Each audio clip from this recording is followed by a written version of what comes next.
Welcome back to the Gaming Den. I am Mama Day. Today is a holiday, so I don't have anything to do today.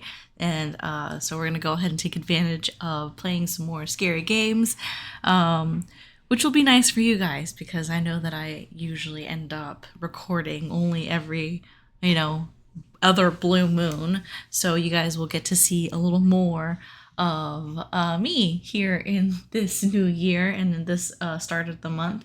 Today we're going to be playing a game called August 8th, 1888, Needle, Alabama. And just to kind of give you like a brief synopsis of what the game's about, basically people disappeared in Needle, Alabama on this day. Mysteriously, there's nobody around.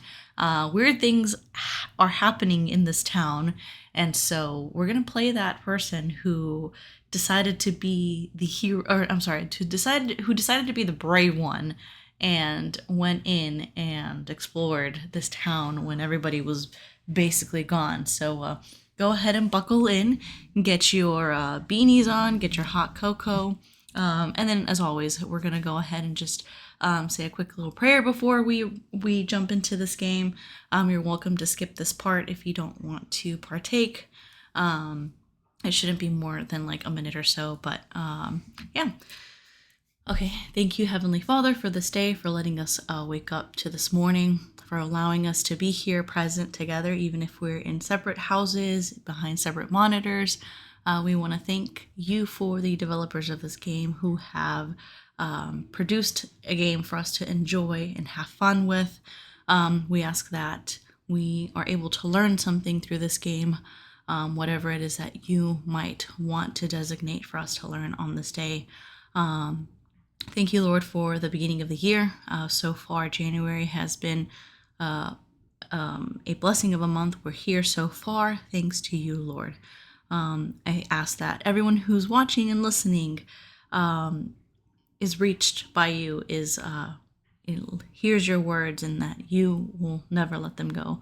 I ask you in your Son's holy name, Jesus Christ. Amen. In the name of the Father, the Son, Holy Spirit. Amen. All right, let's jump into this game. Again, this is August 8th, 1888, Needle, Alabama. And we'll see what sort of psychological horrors we're going to run into with this game. I am going to turn the sound up on my end, only because I definitely want the full experience on this.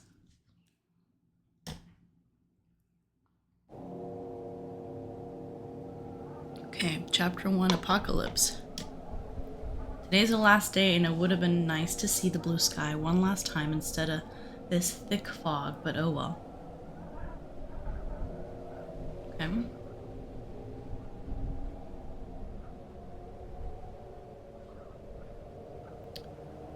Look around and read hotspots by zooming in and out by clicking the mouse. Look at the arrow for a few seconds to proceed. Press enter to change the setting. Okay. Press enter to change the setting. This is already pretty creepy, you guys. Imagine being out here in the middle of the forest. And yeah, this is cool. Okay, so look around, read hotspots. I can zoom in. Okay, I see. Okay, I can zoom in. What is that back there? That wind does not sound normal. Okay, so how do we proceed? Look at arrow for a few seconds to proceed.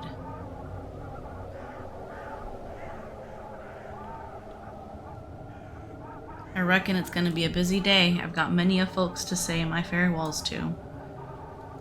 Okay. Oh, okay. I ain't fit for these long walks. My old legs is worn out. Okay. Ah. Gotcha. I understand now. Okay. So we have to basically look around our environment. It's a click and point style type of game. So we have to look around for all the little points that we gotta click. I guess in order to proceed. Okay. So now that I know how to play the game, hopefully we won't have such a brief pause. Alright, there's a little thing here. I'll go meet the Engel family first and spend some time with little Susie. She's about 12 and my most favorite child in the world. She's as pretty as a Georgia peach, always has a big smile. Okay. I often see her reading through this window here. She's been helping me to read and write, but that gibberish just don't stick in my head no more. I done learnt how to write my name a few times, but the letters always turn upside down. It's actually really difficult to read the English if you don't throw in the accent, so I'm gonna throw the accent in there. I'll take these here flowers for Susie. That always makes her merry. Okay. This is cool. I like this. Look at this. So, something must be going on in this town, or something must be going on with our character, because he's the one who's saying that he has to say his farewells to everybody. Okay, there's a dot over here, but we just came in this direction. Unless we came from that way. Okay. Let's go ahead and click the dot here. This is where the town children play around this time of day, but I don't see no sign of them. They usually be out here raising Cain, but not today. Well, they're probably all inside. One time some town children was playing near this pond, and they saw someone moving about in it. Okay.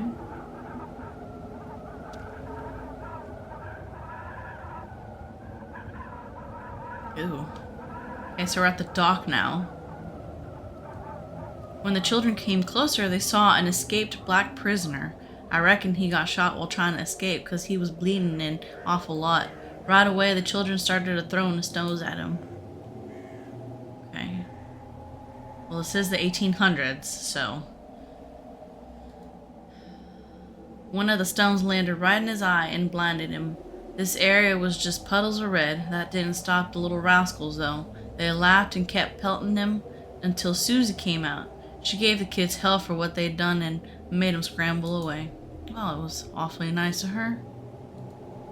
Susie told the prisoner to hide in this here shed. She told no one about him but me. Boy, he was in terrible shape. I wonder if if things will start to pop out. No. This is a really nice game. And it's actually free on Steam. Alright. Oh, for a second there I thought the wind was gonna stop. I just heard a thump. I heard a thump. Well, the guards saw the bloodstains here and figured that he was hiding nearby. They found him in the shed and... Okay. Is that a sign? That is a sign, right? I think that's a sign. Hey, is anybody home? It's me, old Godfrey. Look, I got some flowers for little Susie. Okay. That's funny. Why ain't they home? I'll come back after I meet some other folks. Okay. That's strange. So what happened? Okay, so that's little Susie's house over there. We just came from that direction. I just gotta say it out loud so I don't forget where I'm at. Okay. There's George Grady's house over yonder. Let me go say my goodbyes to him. So, I wonder what the history is with this guy, or what his story is, because he's going around the whole town saying goodbye, or trying to say goodbye. Why, where is everyone today? The whole town feels doggone quiet. Ain't so much as a mouse stirring about. Maybe everyone's at the temple, but I didn't hear about no ceremony or gathering today.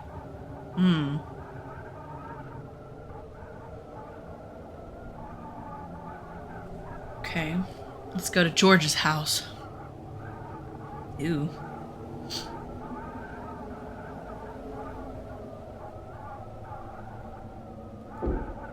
Hey George, you home? It's me, Godfrey. George and his miss has been trying for a child almost 6 years with no luck. George shared his plight with our Lord, Father Glorious, and with the Father himself. Well, that was almost 9 months ago, and wouldn't you know that she gave birth to a healthy boy. What is that up there? Oh, that's a chimney. I thought someone was already peeking over the roof. Just the other day, I seen George here telling some of the folk about how the town ain't gonna put up with the lies no more. He said the trust is broken and that we all ought to start an uprising. We've been lied to for too long. Those was his words. So what have they been lied to about? I wonder if there's more chapters in this, because it seems like this is only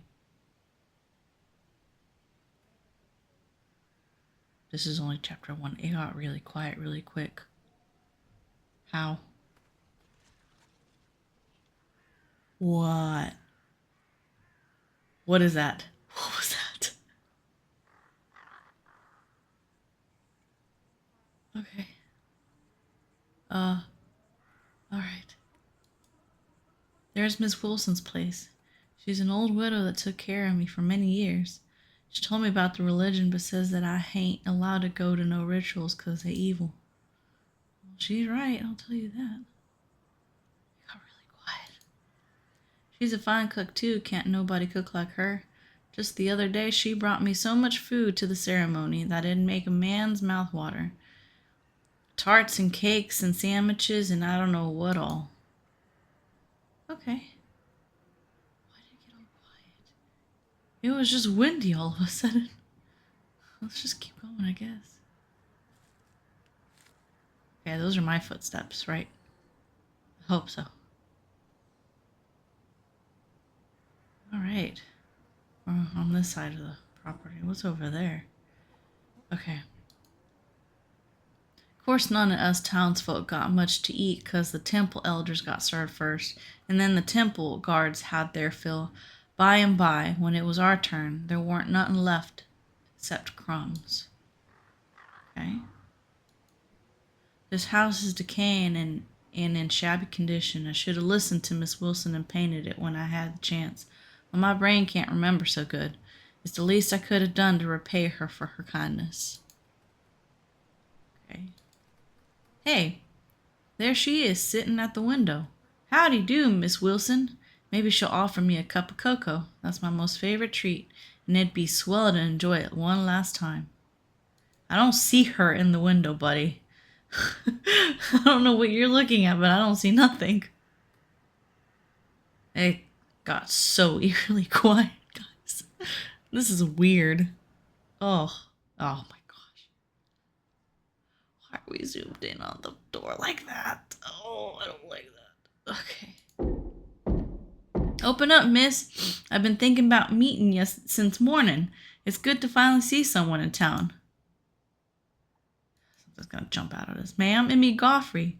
I saw you at the window just now. Hello? Oh, goodness. Okay. Why, gee willikins. Something ain't right. Has it happened already? Ugh. I don't know, but can we get out of this little corner here? I'm literally closed in. I'd have nowhere to run but backwards, and it's stairs. Yeah, I don't see anybody in the window, buddy. I don't know what you're talking about. Okay. All right. Think I'll go to Ernest. He's a black servant over at Judge Rabnell's house. Even if there's a ceremony at the temple, sure as heaven Ernest ain't gonna be invited. Oh. In memory of Catherine Wilson, 1810 to 1885, widow of John Wilson.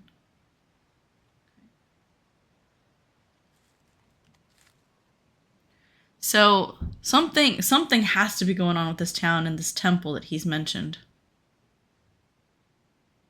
Because it seems like this temple is like the root of whatever's going on. That big place is Judge Ravenel's house. He's also one of the founding members of the temple. They say I'm in Father Glorious, been friends since childhood. Oh my gosh. This is...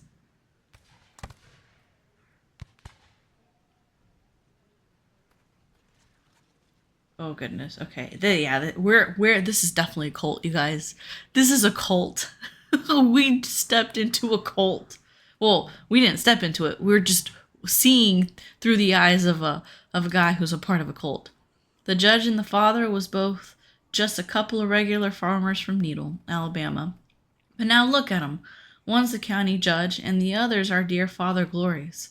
Leave it in thy Lord's hands, for thou can't grasp his ways. Father Glorious said that in a sermon just the other day. Oh my goodness. Oh. We're stepping into some Jim Jones territory here. The faint sound of leaves rustling in the wind makes it feel so lonesome and mournful, as if the whole world's dead and gone. Well, that's kind of what it feels like. Hopefully Ernest will tell me where the whole town's gone to. I'd like to say my goodbyes, 'cause ain't no knowing what's gonna happen tomorrow. That's more gunshots. Okay. Yeah, no, they're definitely ending some life subscriptions today. This is definitely that. Hello, Ernest, for dread's sake. Okay. What the heck? Oh my lord, who's there shooting and firing? Stop firing, it's me, old Godfrey, doggone it. Who's out there? I better hide behind the house before I get shot. What do you mean behind the house? Where? Oh my gosh. Okay. I gotta sit tight and be extra quiet. I'm trembling all over and I can't stop shaking. Look, my hands just won't quit quivering, okay? The town's been talking that this day would come. Most of the folks lost their trust, but they should have stayed silent. They know darn well what the temple guards is capable of. Yeah, oh gosh. Where do I hide?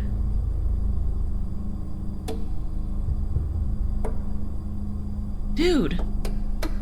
Okay. Oh my gosh. Jeez. Dear Lord, please save me. I hope I'm safe here. I've just gotta hush and not make so much as a squeak. Yeah, you're telling me. We told George Grady that he's asking for muck by raising too many questions. Don't he know what become of all the others that doubted the Father? The temple's got ears everywhere. Now look at the dread mess we're in. Oh my gosh. This is not an apocalypse. This is definitely them manipulating these poor people. I can't hear him no more. I think the guards went back to the temple. Dude, don't be so confident, man. Let me try again if Ernest is home. My old heart's thumping too fast. It ain't good for me. Ugh, gosh. These houses back then were so creepy.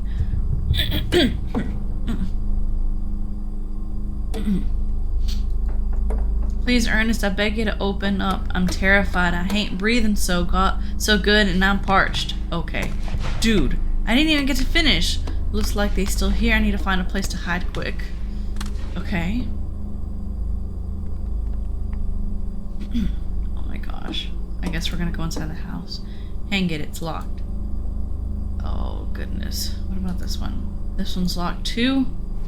Oh my gosh. I hear footsteps. Eesh. Oh Lord, please make him be gone. Let me go have a peek. No! Why are you gonna go look?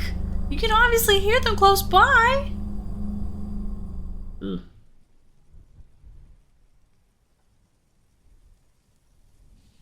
Yeah, this can't be good.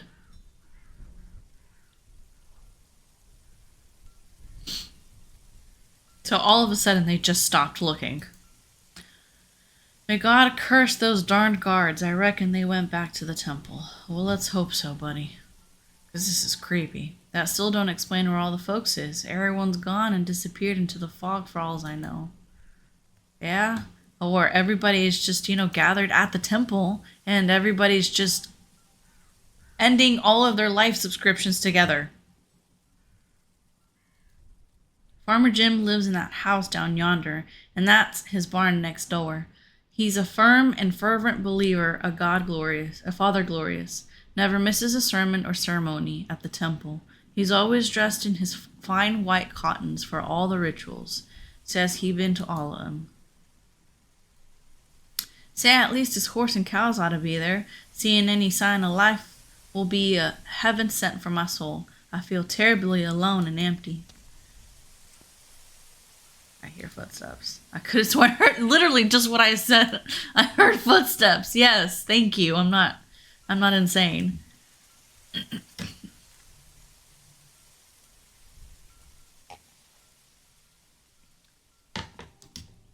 Sorry guys, I had to take a sip of my coffee. But what I was saying earlier is that these like old cabin houses are so creepy. Last year we actually went to Tennessee for the summer, and we went to Smoky Mountain. And there's actually like cabins up in Smoky Mountains that used to belong to people from back like way long ago. I would say probably around the same time that this game is, taking place, like in the 1800s. And it's insane to me, one, that they're still up and that they're still like they haven't fallen apart. But I'm telling you, they look creepy. I probably would want to stay the night there, but I probably wouldn't last all night, just because it's just so eerie. That they just have such an eerie, daunting look. There ain't no animals, no horses and cows. One of Jim's crows had a calf that was recently sacrificed. Jim would have personally sacrificed his old trusty steed if a father asked. Yeah, these people seem to have a lot of devotion to this obvious false god. I mean, a person who's, telling them to do animal sacrifices is kind of insane. Many of the townsfolk have been given Jim the cold shoulder recently. George Grady told us to be careful what we tell him because Jim's only loyal to the temple. Jim has changed an awful lot since he became a believer. He weren't like this. Yeah? It's that Kool-Aid he's drinking. This game looks so nice. It looks so nice. A wooden stench is coming out of that shed. I wonder what remains. Jim put in there, but it's decomposing and giving off a rancid smell. It's probably a dead animal, something else he sacrificed. No use of this firewood no longer. It's been lying they're here untouched for years. Okay. And then this. The whole town's supposed to gather in this field tomorrow for the decisive day. Father Glorious had his heavenly vision in the same field more than 20 years ago. Angels came down and gave him the holy revelation. That was the day regular old Avery Cartwright became our Father Glorious. Oh, gosh. Okay. What is this? I often sit here and stare at the skies to maybe catch a glimpse of those angels. They say Father Glorious's black hair instantly turned ashen white after his encounter. So this happened, 20 years ago? So who witnessed it? Who saw it? You gotta ask the proper questions. You can't tell me that 20 years ago this happened, but where are the witnesses that saw it happen? I remember once meeting Jim after the first of the rituals. He had a crazy look in his eyes, like that of a madman or a murderer. He smelled smoke and burning, kept chanting glory, glory, glory, like a raven lunatic. He became feverish after that for almost a week. I probably gave him something.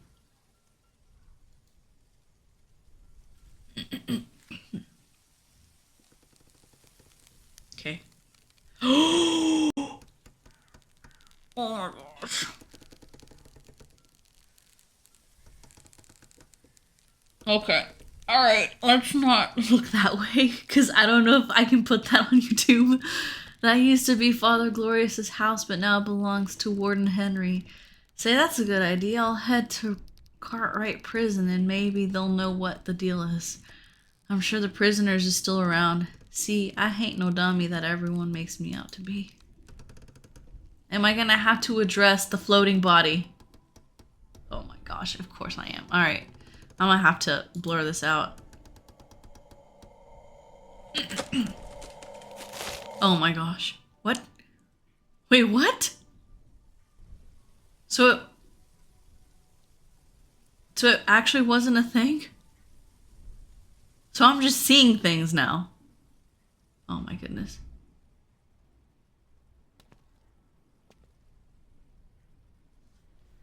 Okay.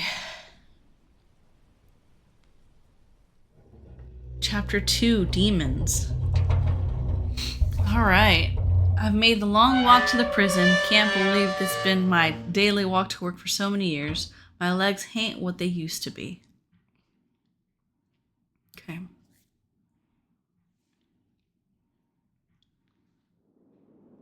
Oh my gosh.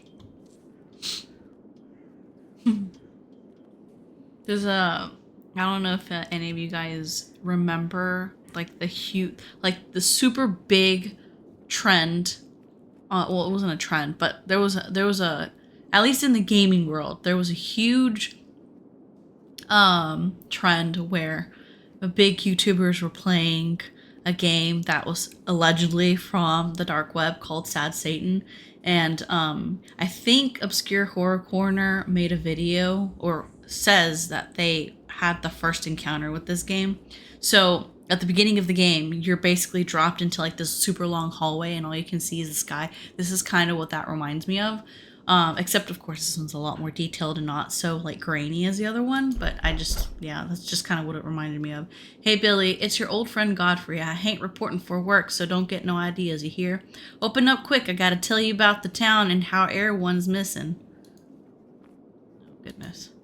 Just as I suspicioned, ain't no sign of him. Well, Billy's always been a lazy slouch, so maybe he's off napping somewhere. Okay. Oh, it's locked. Okay, so then that a lock from the outside. So then he's got to be out, right? He's got to be hanging outside, right? This little compound area. Okay. I just got to keep looking behind me. I've been a janitor in this prison for many years, and Billy was always talking my ear off with all the gossip in the world. Nice. I like that. That little the glare of the sun. That's really nice. He talked so darn much that he even told some of the prisoners about the big day tomorrow and how they's excited as if they come into heaven with us. Who's got a pupper? Where's the pupper? Is there a pupper trapped inside? Oh my good lord, I ain't seen a single person all day, but it sounds like that damn dog Stonewall is alive and well. I hope to gracious he ain't coming with us tomorrow. Hey, you should be happy. This is like the first sign of life that you've heard.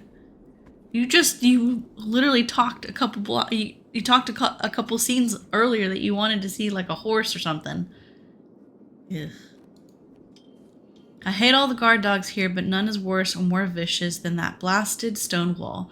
Rumor is that he was brought in from Cuba. He was confined as a pup and daily starved, given a snack only when he chased a black person.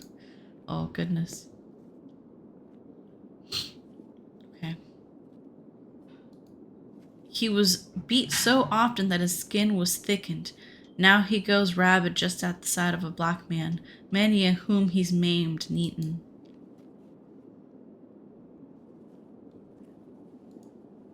Why he's become so violent that they almost never take the muzzle off of him, or he'd even bite the warden.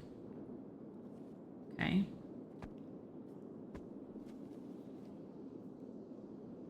This looks like a courtyard. It was my bad luck one day that I was cleaning near the kennel area and Billy had forgot to put the muzzle back on him. Well, that goddarn Stonewall bit through a chunk of my left leg and I ain't been able to walk right since then.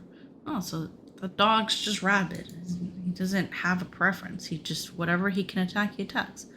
There's always 2 guards up on that tower, but ain't no sign of 'em neither. Billy told me that those guards killed Abe some weeks ago when he was trying to escape. He was older than 80 and would have known he'd get shot. Maybe that was his purpose. Maybe he got out of it before, anything went awry. Maybe he knew something, Okay. I'm not seeing any dots. Strange. I don't see any dots. Or arrows. Oh my gosh. Oh, I see it. Boy, this place is just getting shabbier and crummier since they fired me. Billy tells me that I was the best janitor this place ever had, but now it's all falling apart. Why, just look at all this decay everywhere. I don't know, I don't think this would happen just from the moment that you got fired. I remember this. They took it on the day they did work on Professor's head. Even Judge Ravenel showed up to see it in person. Strange thing to celebrate. Alright, let's keep going.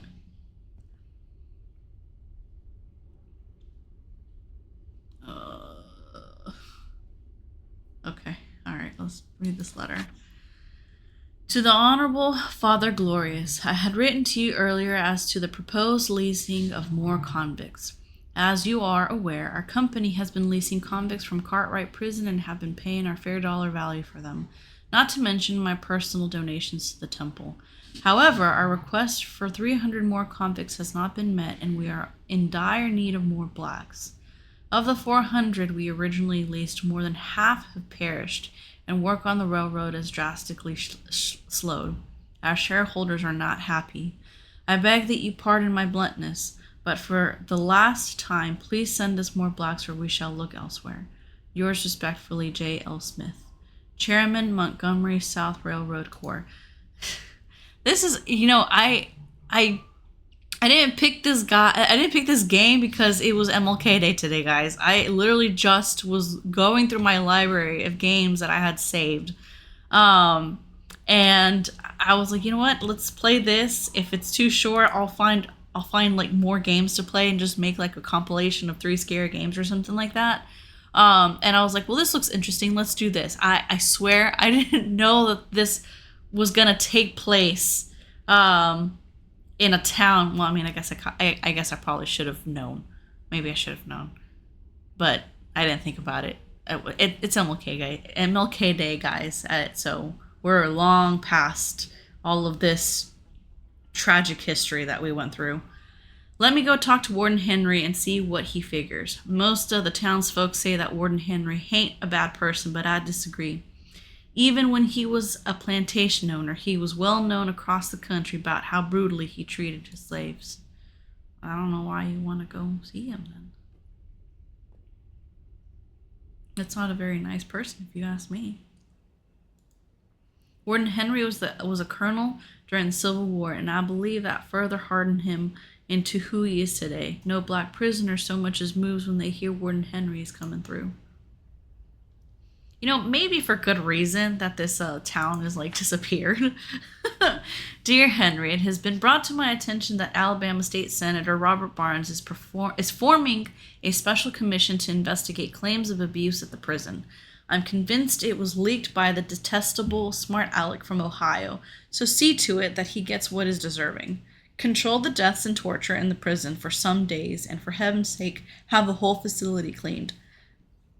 The English language does not have the sufficient words to express the uttermost stench in the prison. Clean up the vile prisoners and make them at least presentable before the commission comes. I am pressing some legislatures and even Avery to put an end to this dastardly commission. Therefore, till I hear from them, I remain yours most truly, Judge Thomas Ravenel. Okay. Well, this prison is in despicable condition. This office is mighty comfortable compared to the rest of the run-down prison. I'd sit here sometimes while cleaning if warden weren't in, away from all the chaos and cruelty of the cells. All right, let's go in.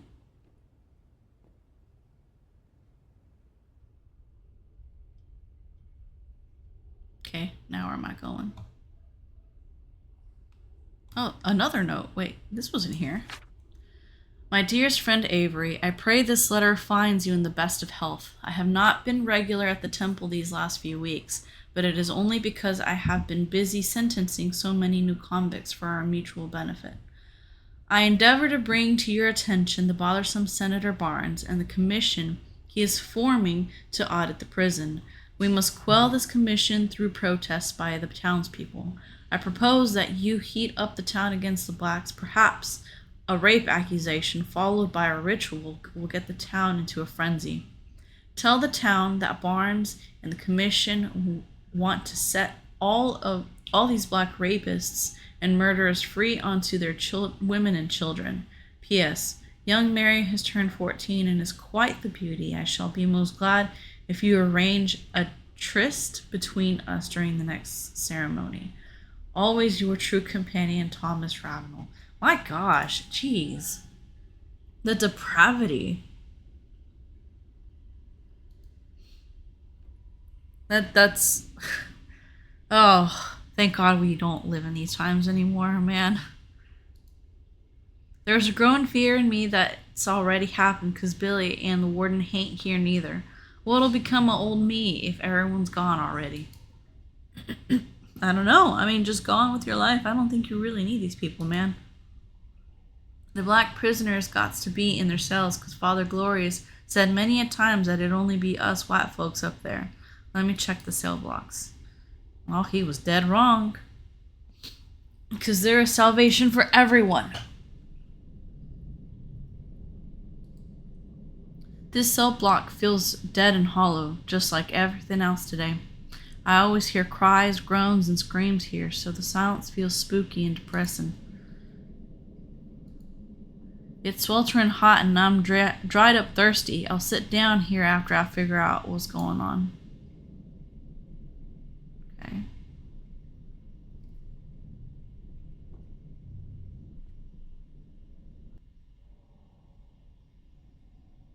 Oh gosh. Why? Wait, why are you in one of the cells? Dude, you just said you were hot. I didn't enjoy cleaning those toilets one bit. They'd be overflowing with filth and the smell was putrid, but I did it dutifully because I'm a good janitor. Okay. There's usually around 20 convicts cramped in this here cell, sweating in the scorching humidity. One of the prisoners, Titus, was kept here and was always friendly to me. Jeez. He used to be a slave and didn't have no place to go once he was freed after the war. One day he was sitting under a tree minding his own business and the sheriff arrested him for vagrancy.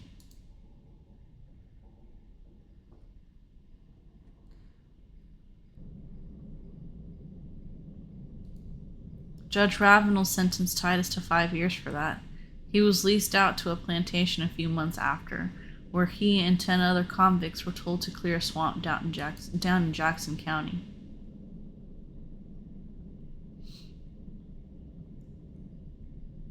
Man. I heard that they was chained for days in that knee-deep pool of muck. Many got malaria from the mosquitoes and ticks constantly eating away at them.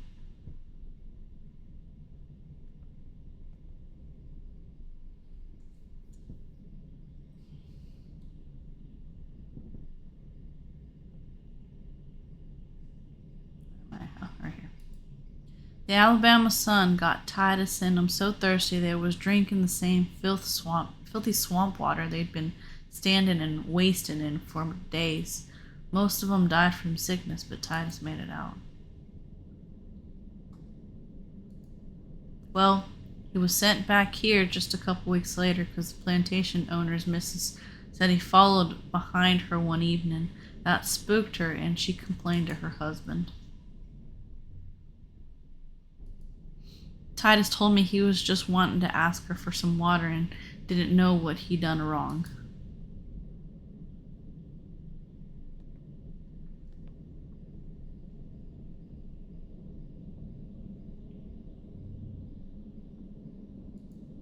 A few days after Titus was back, Father Glorious told all of us at a sermon that a young black man had dared touch and raped a white woman, and that he'd be brought to divine justice. They held a ritual and Titus was invited, but I didn't go because I promised Miss Wilson I wouldn't. I never saw him after that. He was no older than 15. Oh my goodness. Well, for good reason, buddy, man. Miss Wilson seems to be keeping you honest. Okay. Whenever I'm in this cell, it makes me heartsick and blue. There was a prisoner here and became a friend of mine. His name was Isaac, but everyone called him Professor. Weren't even from the South. He was a newspaper writer all the way from Ohio. He was the only schooled black man I ever did see. Well, he'd come down to the South to write about how things was going 10 years after the Civil War ended. The judge didn't like him snooping around our town. Most respected Senator Barnes, I take the liberty of describing to you the deplorable conditions as I have witnessed of prisoners at Cartwright Prison in Needle, Alabama. Convicts are brutally tortured and tormented on a daily basis. They are then leased out to corporations for profit in a form of legal slavery. Work conditions at these companies are deplorable, and many convicts are affected by exhaustion, malaria, dysentery, and gunshot wounds. Nearly no leased convict ever makes it back alive to the prison. Senator, I urge you and your fellow Alabama legislators to probe the disgraceful exploitation that is taking place at this prison. Judges, sheriffs, and the police are part of the racket. You will likely not receive more letters from me, since I fear I will be leased out soon, or worse. Yours faithfully, Isaac Jones. You know, I feel like whatever happened to this town was, it sounds like karma. It sounds like they kind of got their consequence. Fester was accused of stealing a chicken and sent here by Judge Ravenel for 10 years on the account of grand theft. I never quite figured why a well-to-do man would steal a chicken, but it was his word against the white farmers. Over time, he got to telling other prisoners about how things was in Ohio. Started filling their heads about mumbo-jumbo like freedom and rights for blacks. Well, Billy ran his big mouth off to the warden about this, even though I'd told Professor to stay quiet about such ideas.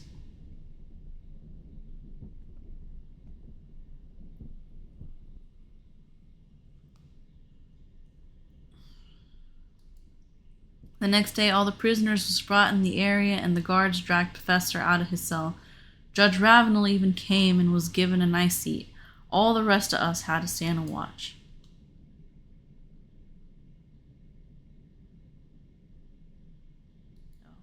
Professor was tied down to this here chair. A doctor was brought in and said he'd do some sort of experiment by hooking up big wires on Professor's head. Doc pulled down a lever that sent electricity through him. I've worked here a long time, but I never heard such cries of pain and agony like I did that day. I remember the foul stink of burning human flesh in the air.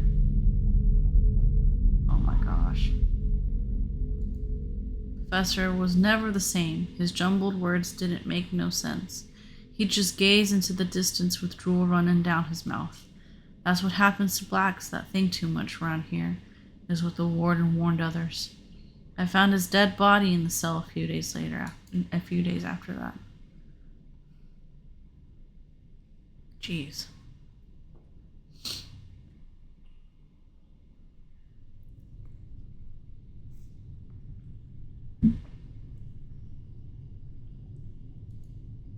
These sad memories is making me miserable.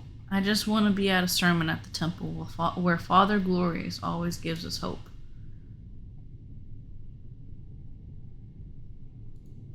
I used to like sitting on this ledge during my workday to rest.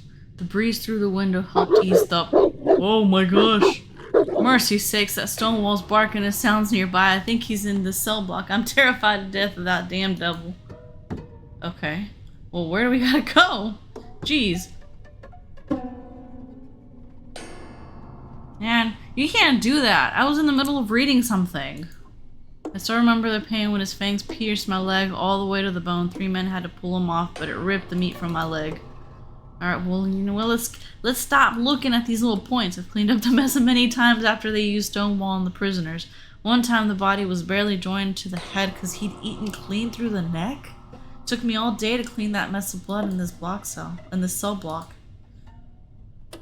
Dude, just keep going. Just go. Don't even worry about telling me your stories. God, all the terrible memories of Stonewall's flooding back to me. 5 prisoners was once planning to escape, and the warden rounded them all and stripped them naked. They changed their hands up and let Stonewall and a couple other dogs gorge themselves. They'll be puking blacks today. Oh my gosh. Why? I can hear footsteps getting closer. I'm going to hide in one of these cells. I pray he doesn't see me. Well, what cell? Okay, there. Go.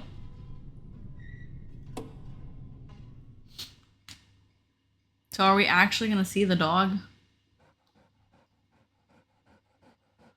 Oh, I hear it.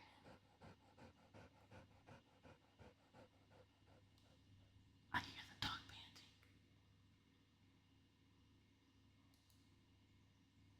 Dear Lord, please save me.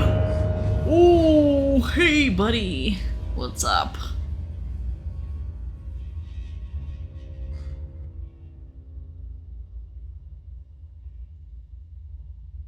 Yeah, just keep walking. Ain't nobody here.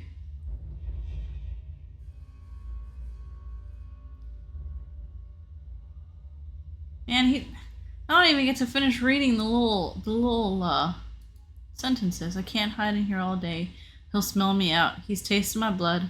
I know he won't go for just my leg today. I'm dead afraid to leave this cell right now. Hey, we gotta go, buddy. We gotta go find the rest of the townsfolk. Right? Isn't that the whole purpose? Sounds like he's gone off to the other end of the prison. So I'll head this other way. I got to stay on my toes because he could be lurking in the shadows.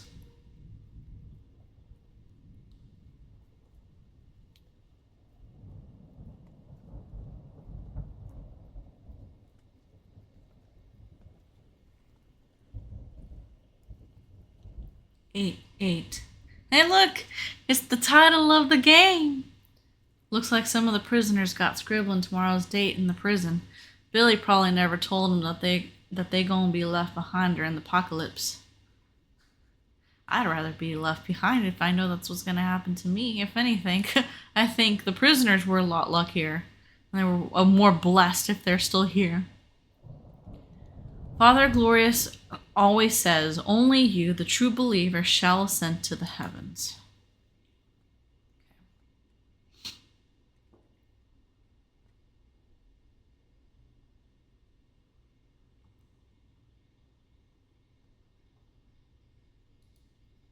Boy, I get downright giddy just thinking about the promised land that Father's told us of, where the cream and honey flows in streams, where the ripest of fruits hangs on every tree, where it's only us believers in the green hills and meadows.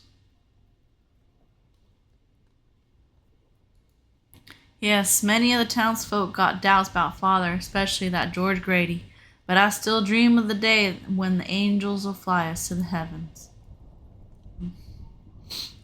Well, all I gotta say is you gotta repent for whatever sins you've committed.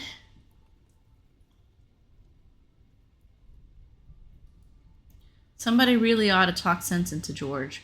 Why the other day, him and many of the townsfolk was saying they's gonna need lots of help against the temple guards.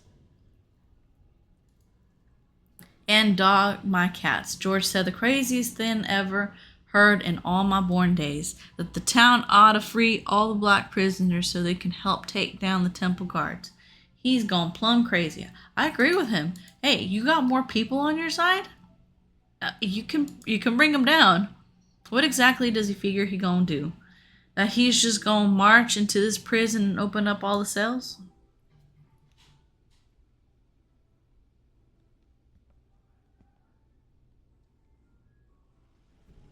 Oh, training. Okay. I guess George thinks it's gonna be a simple walk in the park. He probably thinks he's easily gonna come down this here wall. And suppose he hides among the trees in these here burrows so the guards don't see him.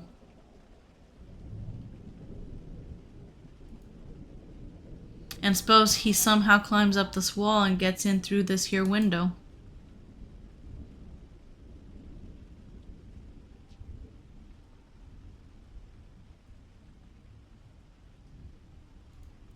And once George gets in, I suppose he's going to open up the cells to free the black prisoners and convince them to march with him to the temple. He really believes I'm going to give him that extra set of keys that I still got? It would be the right thing to do. What does he expect? That the prison guards and the dogs will be asleep? They gonna welcome him. Well, they gonna welcome him with open arms. This is getting so hard to read.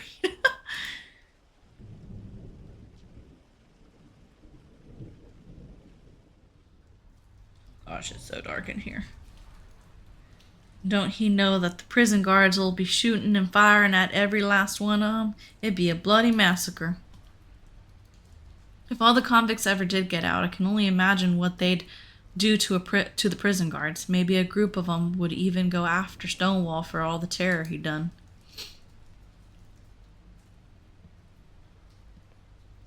This prison looks so, like, just torn down.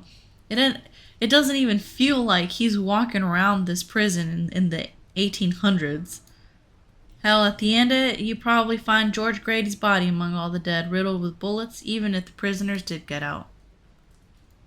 No, no, no. All this can't happen. Someone better talk some smarts into that boy George, for heaven's sake. I'll have a word with him. If I can find him, that is. I'll find my way out the prison now. Ain't nobody here except Stonewall. No, whatever. No one would even hear my wails for help if he attacks me. All right. Oh, look, a rat. It still sends chills down my spine when I come near the cell, 'cause that's where they used to keep Moses. I feel like spirits wander and haunt this area.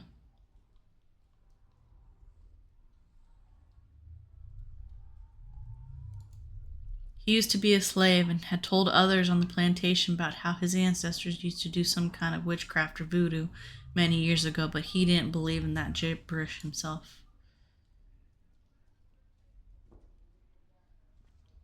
We're gonna go in the cell? Oh gosh. Okay. The plantation Moses was at had almost 100 pigs, but they all got swine fever once. The sick hogs would just lie down all day and huddle together in a pile. Most of them vomiting with high fevers and diarrhea. Why do you close yourself in the cell like this, man, dude? A few weeks later, their black legs stopped working and all the hogs on the plantation died of illness. The plantation owner got to hearing these rumors about Moses' witch ancestors and accused him of putting an evil spell on the pigs and on his farm. Judge Ravenel sentenced him for witchcraft.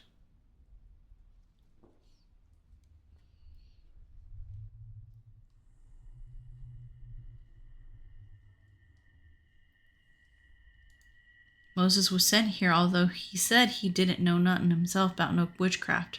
That was only his ancestors. A few months after he was here, many of the prisoners got sick with cholera. Why is everything looking all tilted? Again, people started to blaming Moses for the sickness, although he'd also gotten so sick he almost died. Everything looks all tilted, or is it just me? I felt like, see, I'm not nutty, right? It looks like I'm at a downward angle. Many of prisoners died from the disease. I hated cleaning up the cells after the piles of dead bodies was disposed, 'cause I didn't want to get no nasty sickness. Praise the glorious Father that I didn't get sick during that time. Warren decided it was best to lynch Moses. Jeez. 'Cause he didn't want him pulling no witchcraft out of convict camp elsewhere. Father Glorious agreed, and it was settled to have a lynching in the town for the whole public's viewing.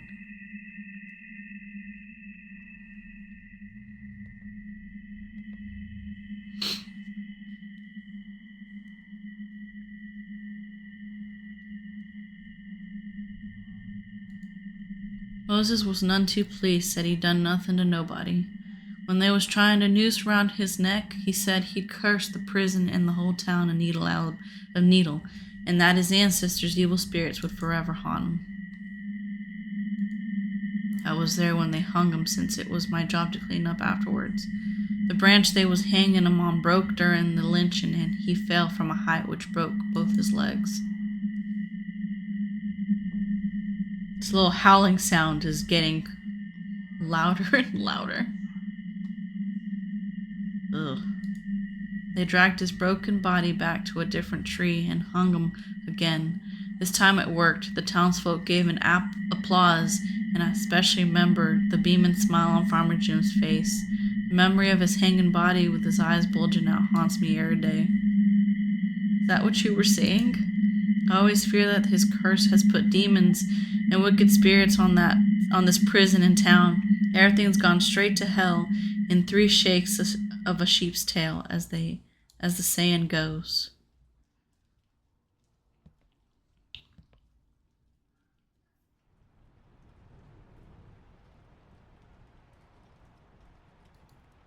His curse that this town would suffer has probably come true. Goodness gracious sakes, I got to go to the temple and tell Father Glorious about all this. He alone can save us. That's what he always says at the sermon.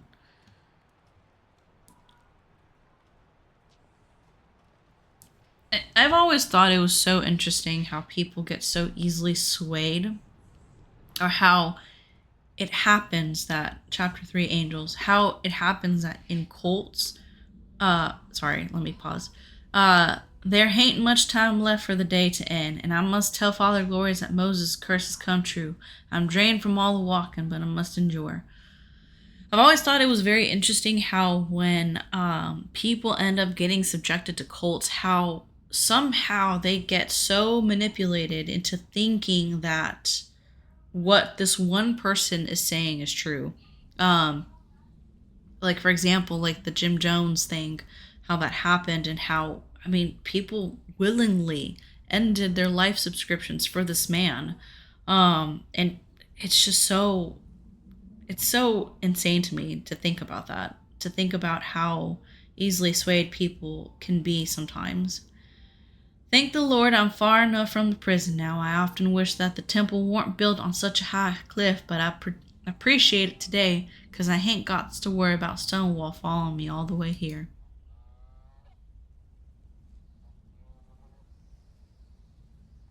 What is that?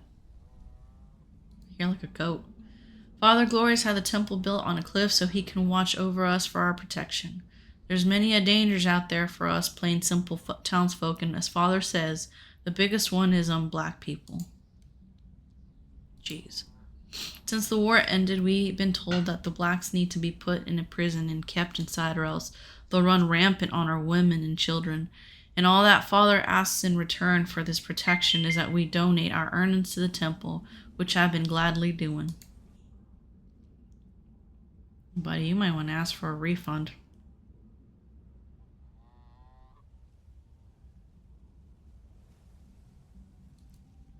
I remember being in this exact spot just the other day.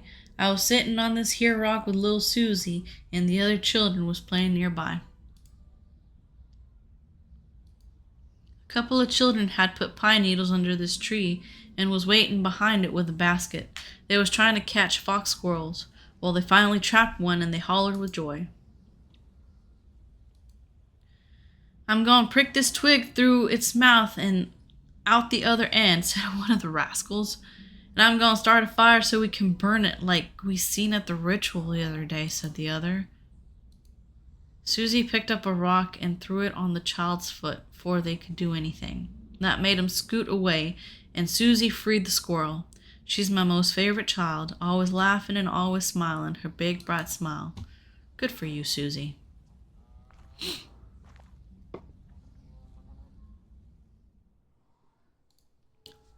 I ain't heard her laugh in a long time, though. She was helping an escaped prisoner, and the temple found out. Soon after, it was announced that she'd been chosen as the new Lady Bliss. Oh my goodness, what did they do to this child? I was overjoyed for her. Little Susie had been chosen for the newest wife of Father Glorious.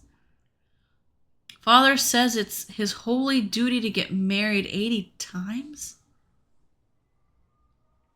by the apocalypse, and now Susie would be one of the ladies' bliss.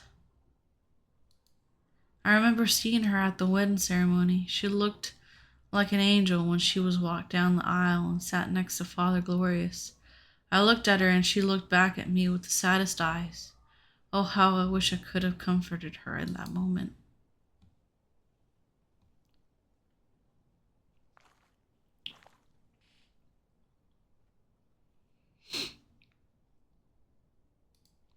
I seen her 3 months later at the next ceremony when Father Glorious was marrying the new young lady, Bliss.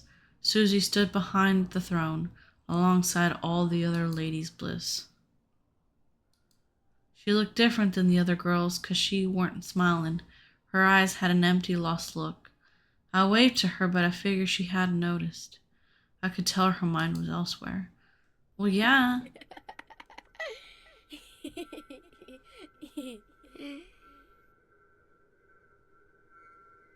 Okay, why the laughter? Wait a god darn minute. That sounds like Susie. Susie, my child, where are you? Yeah, well, no wonder this poor... Oh, hey. I see you. No wonder this poor child is... what do you think, my dude?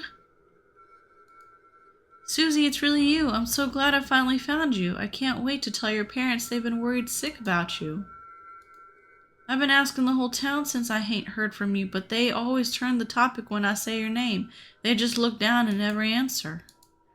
Your mom and pa been looking awfully broken-hearted as of late. They don't even look like the same folk no more. With sunken eyes and deep, buried frowns, it feels like all the happiness has been sucked straight out of them. So did they, take this kid without telling the parents? I see her walking over there. Man, this is sad. Slow down, child. My legs ain't so good, and I've been walking all day. Listen, something awful strange is going on. The whole town's just disappeared. Oh boy. I'm gonna sit down by the water for a minute. My dogs is killing me.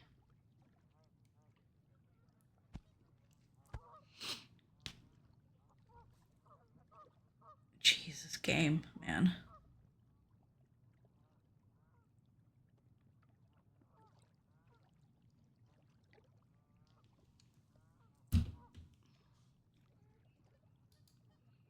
I don't like coming here 'cause I seen a few dead bodies of prisoners washed up on this here shore. I hain't seen no gunshot wounds on 'em, so I figure they either drowned or was drowned by somebody. That's the Alabama River. It takes many hours by boat to get to the next nearest town called Shiloh. That's actually where I'm from. I came to Needle more than 15 years ago. Boy, I sure had a different life back then. Yeah, I feel like you probably had a better life back there.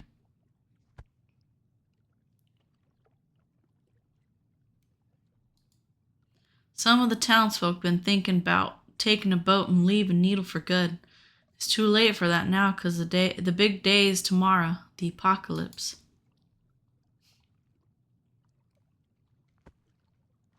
It's never too late. You can always leave.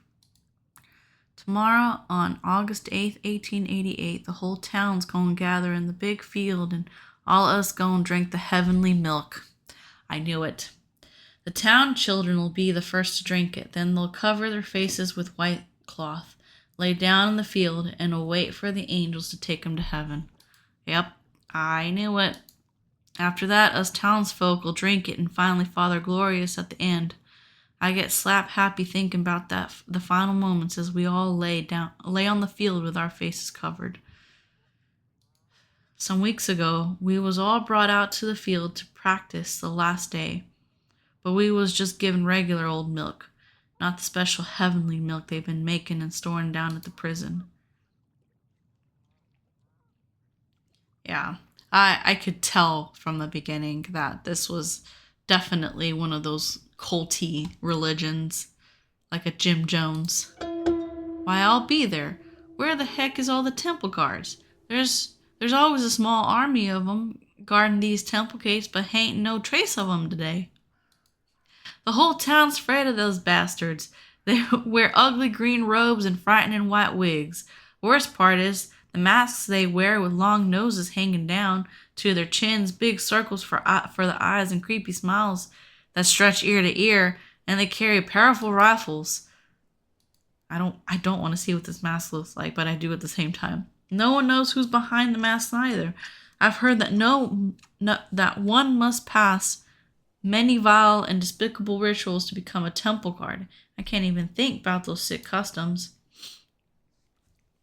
Yet you're here partaking in all of their templistic rituals. Sir, I had a nightmare about this exact spot the other night. It was dreadfully scary and really shook me up. Only thing that gave me peace was that it hain't possible to happen in real life. I dreamt that there was a whole cavalry of temple guards here, more than 50 of them. They was standing all alert and ready to shoot, shouting orders to each other and taking up positions. There was a terrifying panic in their voices, such that I can't fathom. There over yonder a mass of people was slowly approaching and hiding amongst the trees and bushes. It was black faces and white faces, prisoners and townsfolk all together. You know what? Maybe George did the right thing. Maybe you were seeing George do the right thing.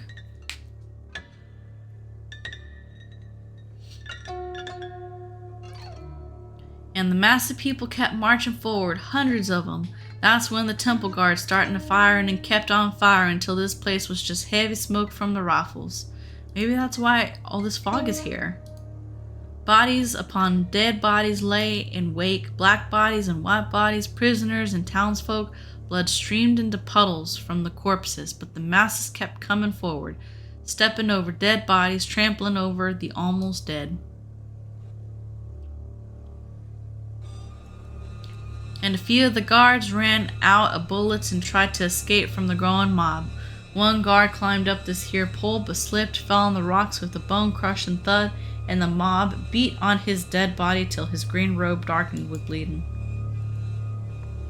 The guard's mask had broken when he fell, and I distinctly remember in the nightmare that it was the dead face of Farmer Jim.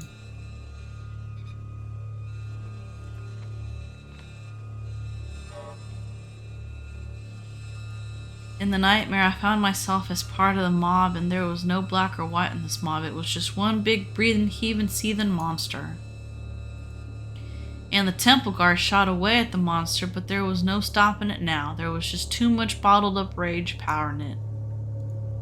Rage at the lies, rage at the torture, rage at the injustice, rage at the exploitation, rage at the abuse, and rage at simply being made a fool of.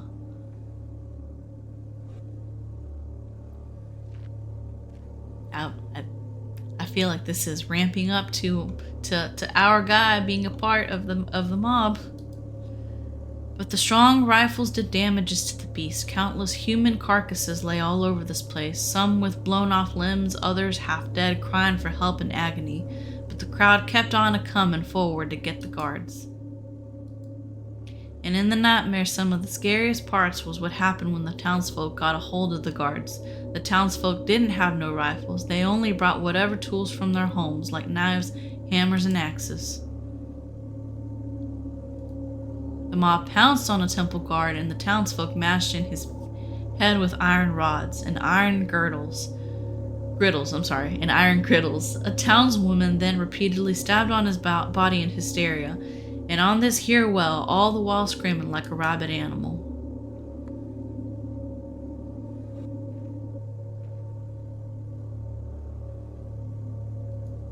In another part of the dream, I saw a group of barefoot prisoners overpowering a couple of guards and grab the rifles from them.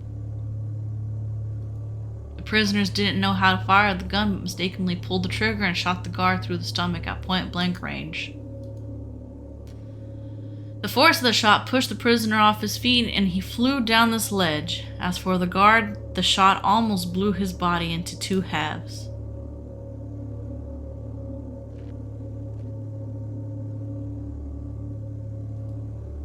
And the crazed crowd just lurched forward. It was covered with the mixed blood of the dead prisoners and dead townsfolk and dead guards. They was drenched in sweat from the sweltering humidity, and their eyes had the look of pure lunacy. Some folks had brought with them fire-lit torches, and they lighted ablaze the dead bodies of the guards.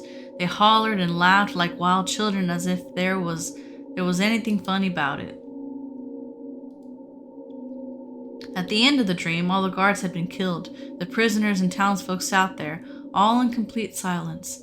Then one of the townsmen broke out in loud sobs, and the rest of the townsfolk joined in mourning the loss of the town children, of their fellow townsfolk, and of their hope. Others cried for their newly found freedom. It's strange that I have the same nightmare almost every night, and I always wake up screaming and crying from it. This is it. I'm telling you, the townsfolk, they woke up from being brainwashed. This has to be the aftermath. It weren't easy, but I finally made it to the temple. I'm already starting to feel peace in my mind because I've arrived to my most favorite place. I wish everyone could see how grand the temple is. The lovely marble on the floors is from some far-off country. And the fine wooden roofs is all the way up from Oregon. The stained glass mural is by some fancy artist up north. I'm going bow down at Father Glorious's feet even longer than we usually do because I'm so delighted to see him. I can finally tell him how everyone's gone missing. I'm sure he'll find a solution. He's going to be gone too. He's going to be gone too. I know it. I wonder if they'll let me into the temple, though. There's been too much tension between the town and temple recently. And the tension's been taking a toll even on poor Father Glorious. At a sermon some days ago, he said there was traitors among us, and he broke down crying, asking if we'd lost our faith in him. We all shouted in a resounding no, and told him that he's our Savior. How could we ever lose our faith in him? Thankfully, that cheered him up, and he was all smiles the next minute. Y'all are all brainwashed people.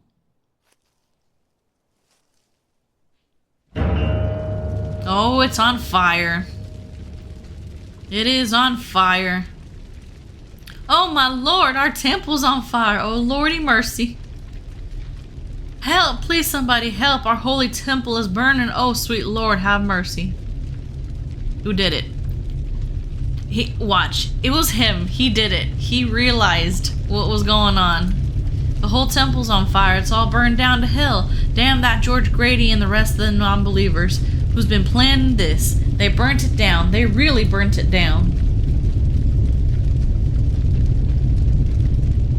Where's Father Glorious? Where's all the ladies' bliss? God Almighty, what should I do? There's just nothing left no more, and there ain't a soul here to help me. Too much blood, sweat, and tears went into this building, this temple, and many blacks died during its construction. Father Glorious said it'd be the last structure standing during the apocalypse, but now it's all gone already. You're gonna go inside of a burning building? Dude. Oh, yeah. Why, this is where us townsfolk would sit on the floor where Father delivers his sermons. It was only a few days ago when he was preaching and getting us ready for the last day. And this is where Father Glorious sits on his mighty purple throne, his many wives standing behind him, and current Lady Bliss beside him. And behind him the mosaic showed Father's encounter with the angels. And these here special rooms, none of us townsfolk allowed in them. They're only for Father's special friends like Judge Ravenel, the sheriff, and other big officials. They always accompanied by one of the young ladies' bliss.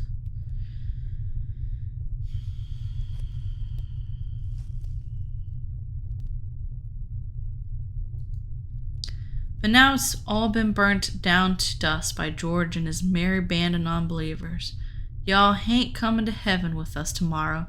You can burn and scorch here during the apocalypse. Everybody's gone, buddy. Tomorrow, How's any of us going to the heavens if Father Glorious ain't here? What's going to happen tomorrow on the big day that all of us been waiting for? I don't know. You got fooled. Are all us here honest to God believers also gonna burn in fires when the apocalypse happens? Are we to suffer for the acts of those doggone non-believers that did this? Nope. You are only a product of your own choices. No, no, no. I've been running all over hell's half acre preparing for the big day tomorrow. I done waited patiently all these years to go to heaven and taste the streams of honey and the cream and the fine wines.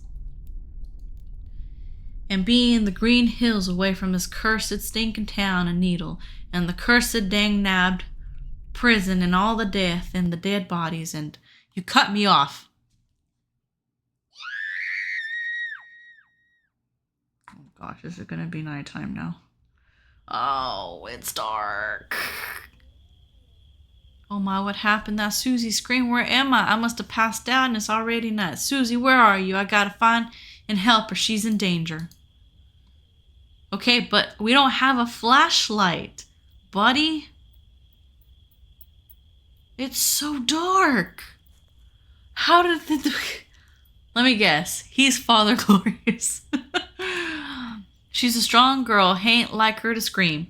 She helped an escaped prisoner knowing darn well what happened to her family and herself. Her ma and pa was beaten up by the guards in front of the whole town and in front of Susie. Her parents only agreed to the marriage after the temple threatened them with a much worse fate for her. I have no idea where we're going now.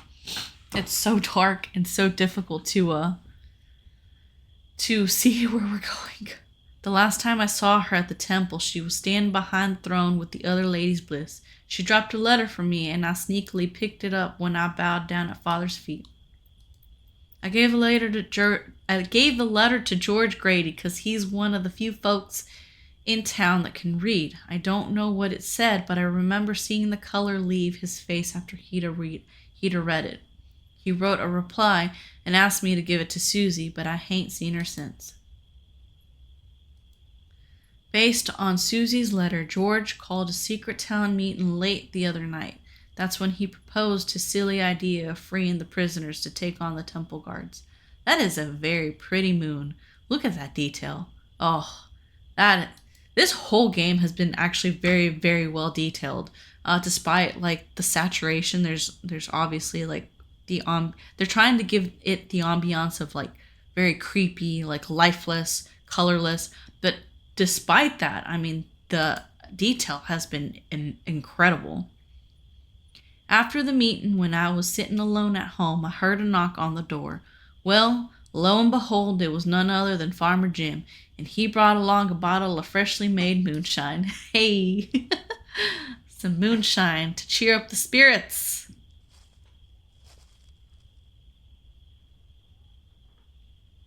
All right.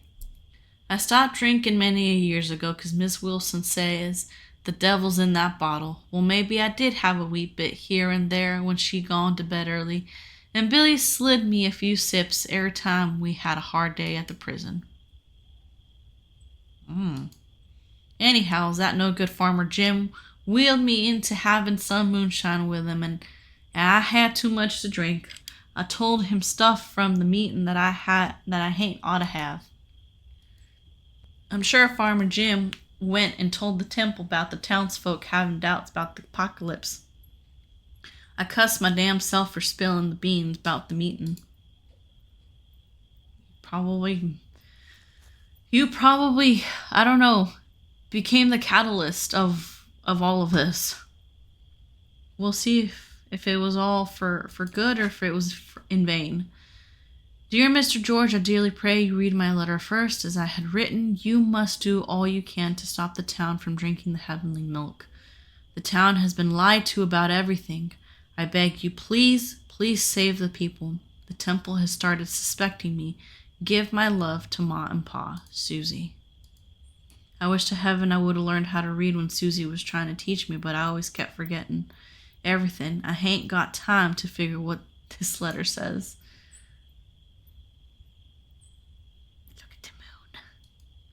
Judging by the moon, it's already well past midnight. That means the apocalypse is upon us. But the angels hain't gone come unless Father reads a special prayer. There's only one place the mob could have taken him. I got to find him lickety split before they do it. I'll leave these flowers I picked for Susie here. Can we get out of the temple area already? It's burnt down. How did you survive? You went inside of a burning building. Unless it was all a vision. I dragged myself down the hill and made it to the farms that lead back to town. I'm going as fast as I can, but something ain't feeling right. I wonder what it is, buddy.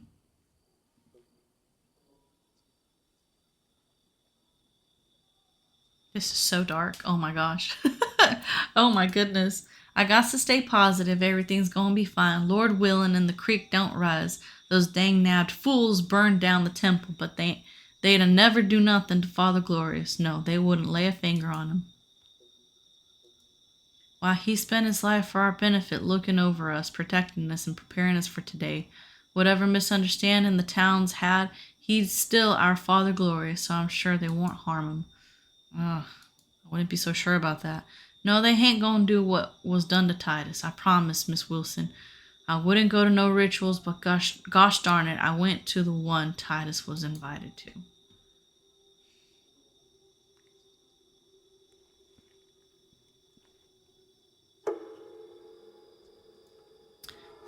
I saw when the townsfolk dragged Titus blindfolded through these meadows in their white robes, while chanting, "Glory, glory, glory." And I seen when they brought him to the big killing they call hellfire. And I seen when Farmer Jim lit the fire and the townsfolk sat on benches, and as Father Glorious read from the holy book, I remember seeing the terror on Titus's blindfolded face. He could smell the black smoke and must have known what was coming. Titus was then tied to a stake. Kicking and screaming, he was carried into the raging fire as it swallowed him up whole. All of us just sat and watched, even the town children. Jeez. Imagine, that is, oh boy. That is some mentality of a parent to sit there and subject your children to see something like that. And that's where they taking Father now. They gonna tie him on a stake. They gonna light the fire, and those non-believing bastards are gonna burn him alive. There's gonna be nothing left of our Father Glorious but his charred body in ashes. I'm losing it again. I've got to breathe and be calm. There ain't nothing gonna happen. Everything's fine. We all been waiting too darn long for this day. I'm gonna find Father Glorious soon, and he'll be dressed in his fine white robe. And soon when it's dawn, the town bells will toll, and all the townsfolk congregate in the field. There will be joy on everyone's face, excitement that will all soon fly away to heaven. And many of the folks will be looking to the skies to try and see the big bright light that the angels will shine.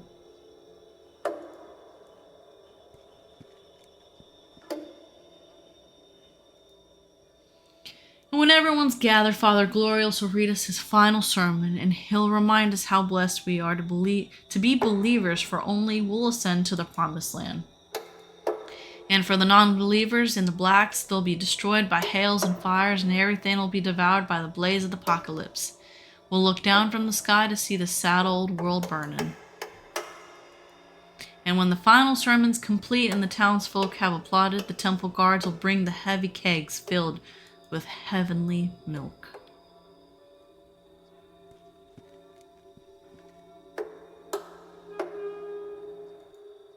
And first, all the town's children will be lined up, and they'll be given a glass of the milk. They'll be told to drink even if it tastes foul, and after that their mom and pa will tie white cloths around their faces. And the children will lay down in the field, and it'll be the parents' turn to drink the milk. But then something will go awfully wrong, and many of the children will start screaming the most painful, heart-wrenching cries. And then more children will start wailing and shrieking in complete torment. And many of the children will be grabbing their heads and chests with extreme pain.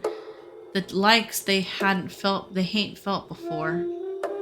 And many of the white cloths wrapped around their heads will become stained and filthy with puke.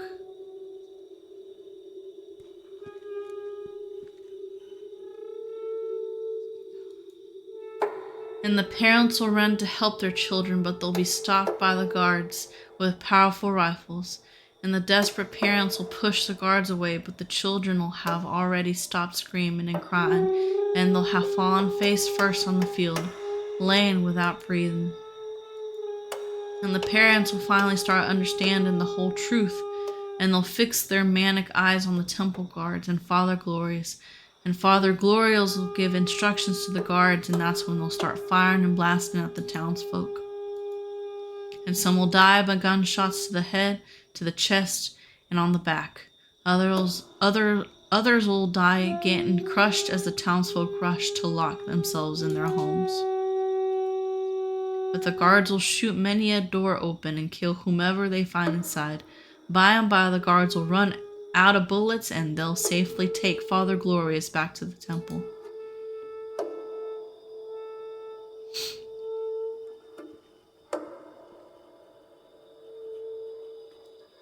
Say, I can hear the sound of chanting. I reckon I'm close to the mob. I better hurry, get to 'em before they light the fire. Please don't do it. Y'all gonna be forgiven if you repent and let Father Glorious go. Even George Grady can be forgiven for plotting against Father. Damn it, I should have never given him that blasted letter from Susie. It got him really riled up. I don't even know what it said. And I should have never given George the extra keys to the prison. I didn't know he'd actually pull off his ridiculous idea and free the black prisoners. And I should have never drunk that moonshine. Oh gosh. Not Stonewall again. I need to read this text like so faster or something. Why, what in tarnation that damn dog Stonewall doing here? Boy, I really lost my marbles. That dog was killed when the prisoners escaped.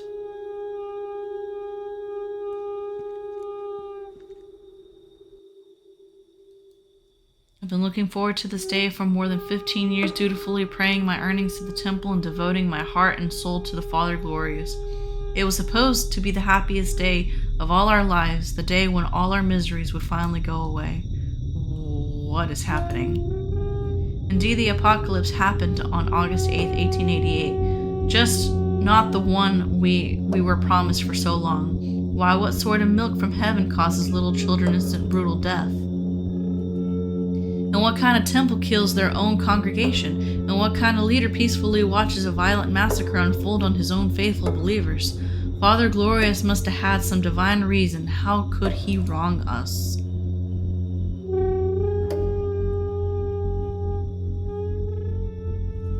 Oh! They already lit the fire. For the love of God, let him go. Whatever he did was likely for our benefit. Only he can take us to the promised land. Let's all forget this wretched world behind us and ascend to paradise with the angels. I seen too much on that dreaded fateful day.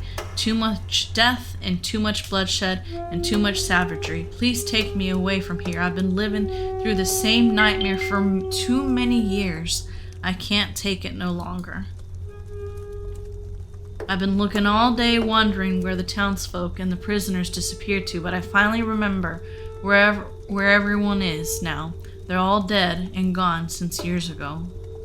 Oh, so then he's been stuck in a time loop?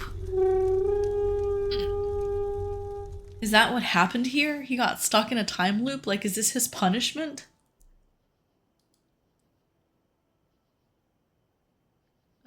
Nothing?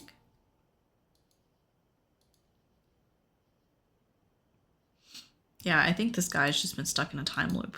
And like, this is his punishment.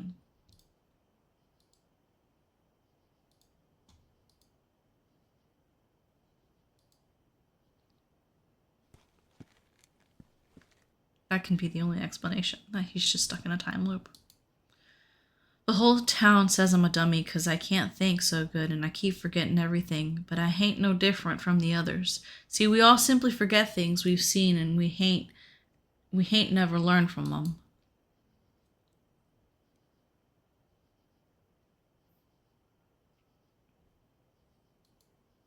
I overheard Professor telling the other prisoners one day, we forget what's happened in the past and we let it repeat again and again. Nothing is going to change unless we stop forgetting. Phony, dishonest prophets will keep springing up and singing their gospel of us against them. They'll keep dividing us for their own benefit, and we'll keep praising them and following them with eyes shut and minds closed. When are we going to start learning from the past? When are we going to open our eyes?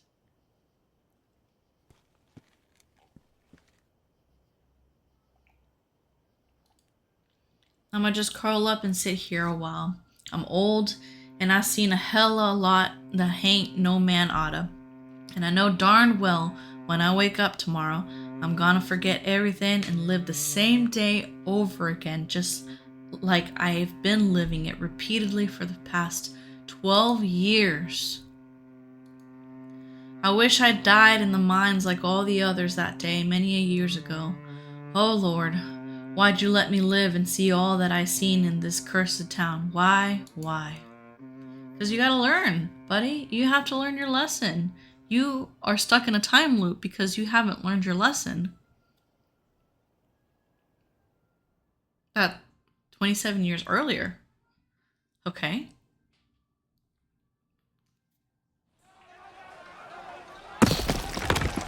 Everybody out. The mine's coming down. Okay.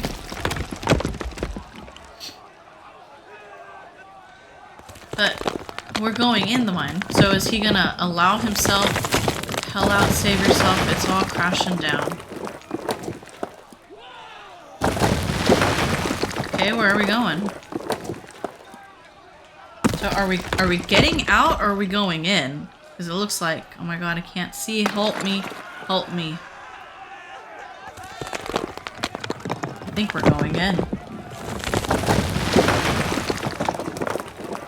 Get out, Godfrey. You can't save him. Hurry up or you won't make it.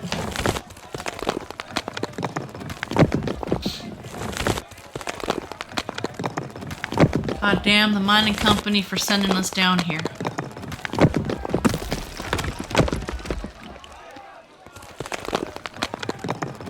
Jeez. My lord, it's just smashed bodies under rocks. Oh my lord.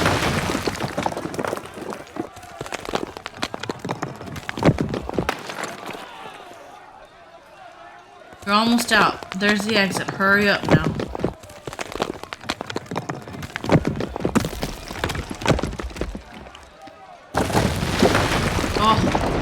Oh goodness. Now what? Are we stuck? Did we get stuck? Did we finally break the time loop?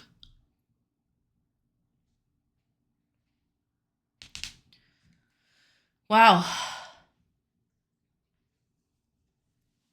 Notorious prison shut down after scandal. Judge and sheriff accused of profiteering from prisoners. Cartwright Prison has been permanently shut down following a damning report by Senator Barnes of Alabama. The report detailed a litany of abuse, torture, corruption, and convict leasing. The majority of prisoners were black and many had committed mere petty crimes if those. A district judge, the sheriff, and several officers are being investigated for corruption linked to the prison. They had devised a system of falsely incarcerating them. Sighting of a mysterious bright light in the sky leaves many in awe. Several residents in the small town of Trinity, Alabama were left in a state of shock when a bright, mysterious flying object appeared in the sky around dawn. Witnesses say the strange object described as a large bright light was first seen hovering in the air before flying off at incredible speed and disappearing to the sky. Despite the many witnesses, authorities have been unable to provide any explanation for the phenomenon. One witness described the experience as if a star was falling to the ground. Horrific scenes of mass murder and suicide in rural Alabama town. Authorities yesterday made the shocking discovery of hundreds of dead bodies in the small town of Needle, Alabama. The bodies were believed to be members of an obscure apocalyptic cult as well as escapees from a nearby prison. Several survivors detailed chilling accounts of the day that began with the town children being poisoned during a ceremony, ending with the cult leader Avery Cartwright being burnt alive in a kiln that the cult referred to as Hellfire. The lead investigator said he had never seen anything disturbing in so many years. 50 years after the tragedy, Mary Jones, real identity hidden, has detailed her traumatic childhood in the infamous kinship temple cult of Needle, Alabama, where she was a child bride to the leader, Cartwright. She was shot in the leg while making a harrowing escape from the temple and was rescued by authorities after the shocking events that took place in the town exactly 50 years ago. I never want anyone to go through what I did, Mary said, her voice shaking. That had to be Susie. Man rescued 8 days after Shiloh mine collapsed. This has to be Godfrey. In a tale of tragedy and survival, a coal mine accident left dozens dead, only one person miraculously alive. The accident occurred when the mine collapsed in a landslide, trapping dozens of miners underground. Despite the efforts of rescue teams, only one person, Godfrey Davis, was able to make it out alive. After being inspected by doctors, he was described as severely brain damaged. Oh my goodness. Wow. August 8th, 1866. Not 1888, 1866. So this is years, many years before everything happened. Stop your hollering and mooing, you stupid cow. I'm coming. Can't a man get no damn sleep around here? What's the world come to? I, a Cartwright, has to tend to the horses and the cows personally. Are we gonna see when Cartwright got his supposed epiphany? The war done ravaged my whole business. Those lousy, no good Yankees destroyed my land and then freed my ungrateful slaves. Hell, I gave those blacks food and shelter, but they betrayed me in the end. I'm sorry, but if you keep people prisoners, yeah, they're gonna do that. They left me the minute they could, just like she left me soon as my money done run out. Curse all of them, and curse this blasted cow that just won't stop hollering. Oh, we're playing Cartwright. Let's see how he became enlightened. I miss the good old days, just to be sitting on my porch watching the slaves work in the fields, hearing them say, yes, sir, every time I ask for anything. But now, look at me. Ain't got no more slaves, no more money, no more family, and no more respect. Alls I got is a couple of cows that don't let me sleep and a rotten job at the prison. Boy, whenever I get the chance, it's gonna be hell for all those who wronged me. I'm every Cartwright. I'ma show everybody again once I get back on my feet. I've been riding with the clan and I've been going back to church. The Lord's gonna show me the way. Okay. That's not the appropriate way that you're gonna be shown the way. Where the hell did all my cows go?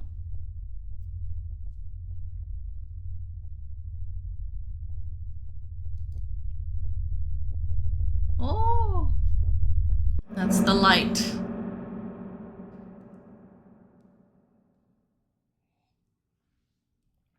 That is the light that Mr. Cartwright saw that gave him his epiphany. All right, guys. Well, that was August 8th, 1888. Thank you for playing. If you enjoyed, please leave a review on the store so we can make similar experiences in the future. This was a pretty good game. I really appreciated not necessarily having to fight my way through this game. I've just been sitting in my chair, very relaxed, and just kind of clicking through the game. And so that was really nice. Again, the details in the game were great. I mean, this was fantastic. Great storyline. I mean, at the end of the game, everybody kind of got what they deserved. Particularly Cartwright, particularly even Godfrey. I mean, he got stuck in a time loop. And little Susie, who she tried to stop everything, she ended up surviving. And so that's fantastic. This was a really good game. If you guys enjoyed this, go ahead and please leave a like. If you haven't subscribed yet, you're welcome to subscribe, turn on your notifications so that way when I do happen to pop up, with a new video, you will be notified and then you can just come and watch me. But other than that, I hope you guys had fun and you guys enjoyed this very very relaxing game. It was relaxing because, again, I didn't have to necessarily go and fight like a monster or anything like that. But I hope you guys enjoyed the story and the storyline. It was definitely a very, very, I guess, poetic kind of story, given that today's MLK Day. And all I can say is that, thank God that we are here in today's current state, and that we don't live in such dark times anymore. And like the game says, we need to learn from our mistakes in the past, and they are mistakes. We're human. We are prone to committing mistakes. We're prone to sinning. That's just part of our human nature. It's part of our brokenness as humans. And so the only way that we can overcome that human brokenness is, ultimately by following as best as we can in the steps of our Lord. And so, that's the message I got out of this game. But I've elongated this outro long enough. I will see you guys in the next one. Bye.